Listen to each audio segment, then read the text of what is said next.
Milsim West is a light infantry-focused wargame based in the United States. It uses a cleverly built rule system to simulate modern conflict between NATO and Russian forces. Currently, it is one of the only events that combines airsoft guns and blank-fire weapons for its games. For the average participant, it aims to be an intense experience that attempts to enjoyably challenge the player at any level of the game he finds himself in.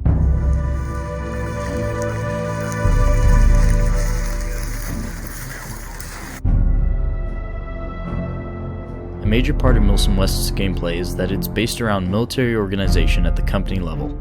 At any given event, 2 or more company-sized units will engage each other, each company containing 3 or 4 platoons, with usually 4 squads in each platoon. In all of these units, from as small as a fire team to as large as a company, there are leadership positions that are filled by both participating players and employees of Milsim West called cadre.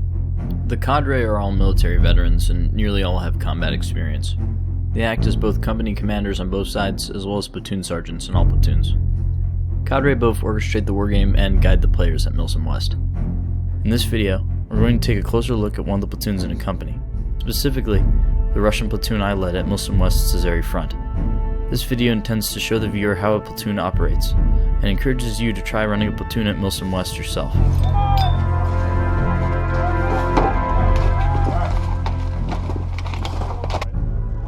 Okay, grab them and bring them back around. The key figures in a Milsim West platoon are the platoon leader, platoon sergeant, and platoon medic, with your squad and fire team leaders. Sometimes there will be a platoon radio operator if the platoon leader thinks it's necessary. Let's focus on the platoon leader. Platoon leaders work under the orders of the company commander. They follow an operations order, or Opord, given prior to the start of a wargame. The PL must be able to manage their platoon as the situation changes, or as new orders filter in from the commander. Sometimes, the platoon leader will not fight the enemy as much as he will engage with his platoon to ensure they are constantly an effective fighting force. It's a different kind of battle. You must constantly maintain awareness over your platoon, ensure security is maintained, and keep everyone motivated. And we can fucking humiliate them if we force them to fight in the forest and don't allow them to attack the town in the first place. That's a little optimistic. There's about 100 more. Prior to the Azeri Front's battle, I was given my platoon's early stage objectives. The second platoon was to contest control of the southern sector while maintaining the right flank of our company's battle line. The first thing I did was immediately contact my squad leaders weeks prior to the event. This was in part to hash out a battle plan, as well as to learn the capabilities of each squad. I took 1 volunteer to be the platoon medic, and I organized radio communications for the platoon. But I did not set up a platoon level radio man after determining that it wasn't really needed. I went about asking my squad leaders questions like, who in your squad has night vision? Do you have any designated rifle or machine gunners? Do you have grenade launchers or other pyrotechnic assets? And how many blank weapons are in your squad? All of these questions are to determine the combat capability and specialties of each squad. Squads are not issued equipment at Milsim West, so knowing the gadgets they do have is crucial for a platoon leader. Sometimes it's important to divide members of a squad into other groups as well if they have too many blank weapons, or if you want to disperse machine guns evenly. While the advantages to these gadgets are pretty obvious, there's some subtlety to each one that platoon leaders need to be aware of.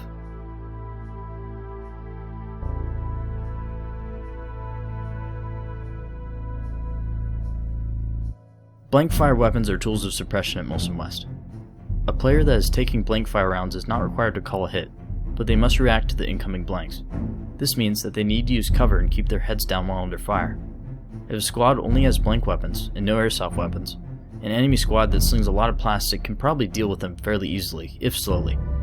Players are generally good about calling blank hits, and even when out of range of airsoft guns, a player will typically call himself hit if he's getting fired at by blank weapons. The noise they create is also useful tactically for a distraction, as airsoft guns are much quieter. A PL that hears gunfire can determine where pitched battle is happening. Thus, blank guns increase awareness and act as an alarm siren for better security. Blank gunners are also not allowed to shoot their weapons while indoors, and must carry an airsoft sidearm for protection, or be protected by the rest of their airsoft armed squad. So, in summary, the blank fire weapons are not just cool, but they have some viable tactical uses in Milsim West. Shoot.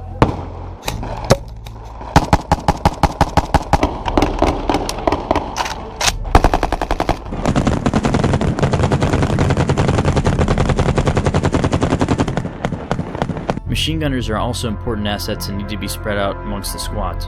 The machine gun is usually a squad's most casualty-producing weapon, and it's important for every squad to have one, if not two.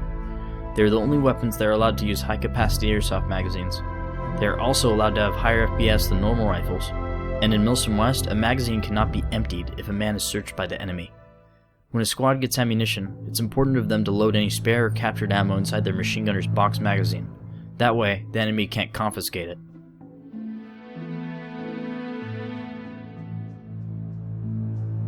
Pyrotechnic assets are also awesome. Tag rifle grenades and rocket launchers stand out among regular hand and smoke grenades as something a PL needs to keep track of. Well-placed tag grenades can be used to clear out buildings and enemies behind cover, but don't forget, tags generally outrange airsoft guns by a lot. There's a lot of creative ways to use tag grenades, even as an indirect fire weapon.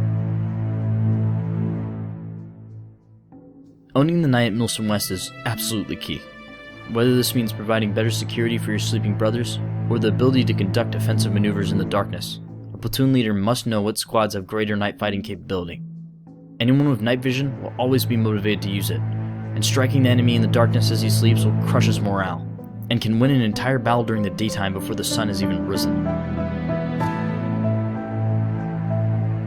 A tactic that I like to use is to collect my night vision users into a large squad and send them all off on a raid.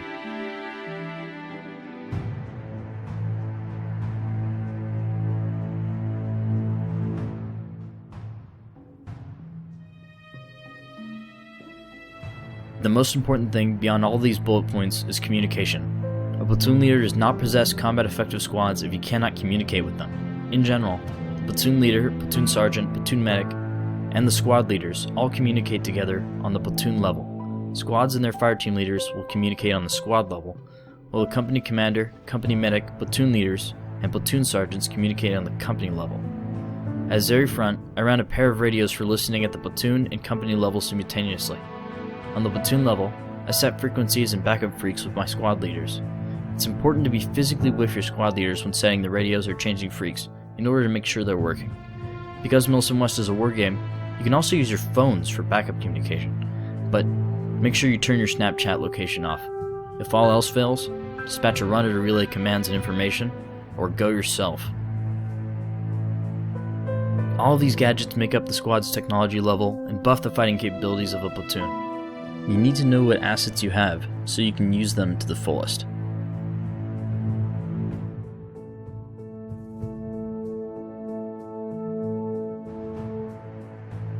Now you know what a platoon looks like at a Milsim West and a large amount of what a platoon leader needs to know about his platoon. Knowing the structure and the technology of a platoon can help a participant at any level of the game, and I know a creative mind can effectively use this information to stack advantages, but knowing is only half the battle.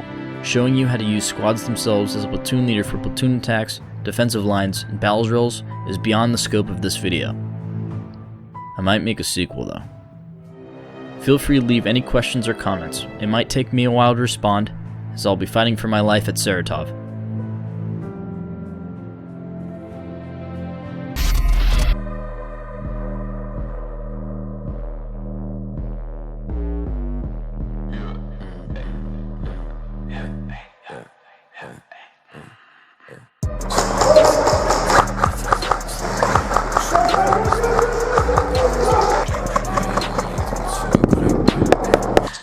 Allahu Akbar! Takbir!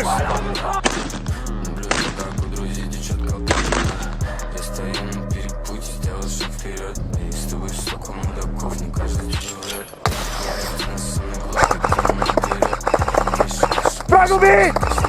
Dragovic! I got him. Dragovic! Пустой! Black Slava! Keep right, keep right.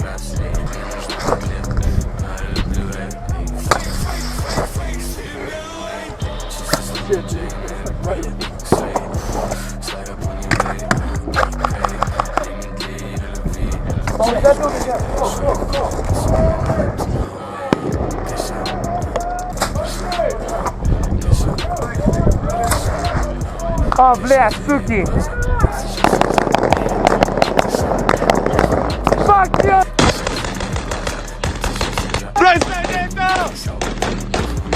Fuck you!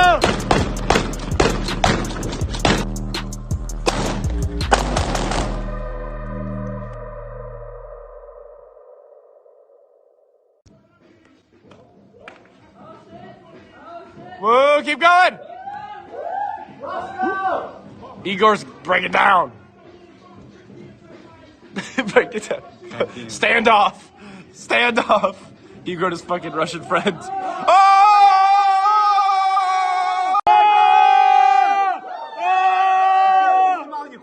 Oh no! Tell me Assad isn't there, right? Oh shit! Oh shit! Holy fuck! Oh my god! Allahu Akbar! Allahu Akbar! Allahu Akbar! What the fuck just happened? What you're doing in this building, like what do you feel about what's happening with NATO right now? What do you think? Like, On the house with the officers tonight. No, sorry. Please just keep arresting. Drinks on the house. We bring $2. Drop the 20. You don't know what you're gonna get. Get out here!